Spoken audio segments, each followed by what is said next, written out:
India இலங்கை ஆகிய இரு நாடுகளின் கடல் எல்லைப் பகுதியில் நடைபெற்று வரும் சட்டவிரோதமான தொழில்களை தடுக்க புதிய சட்டம் இயற்றப்பட வேண்டும் என கோரிக்கை எழுந்துள்ளது.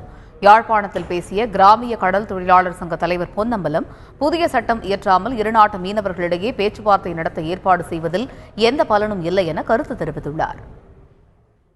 இலங்கை அரசாங்கமும் இந்திய அரசாங்கமும் சட்டவிரோதமான தொழில்களை தடை செய்து சட்டம் இயற்ற வேணும், அது நடைமுறைப்படுத்த வேணும். அதுக்கு பின்புதான் மீன் பிடிக்கிறது இல்லதான்ற பிரச்சனைகளை பற்றி ஆலோசிக்கலாம். இப்போ இலங்கையில் சட்டவிரோதமான தொழில் தான் முழுக்க நடக்குது. ஆனால் சட்டம் சொல்லுது செய்ய இயலாதுண்டு. சில செய்ய இயலாத தொழில்களுக்கு சட்டம் இன்னும் வரையில்லை. அது பாராளுமன்றத்தில் ஒரு சட்டம் வந்திருக்கு, அது சட்டமாக்கப்படவில்லை. அது பத்திர வாயிலாக சமர்ப்பிக்கப்பட்டதோடு நிற்குது.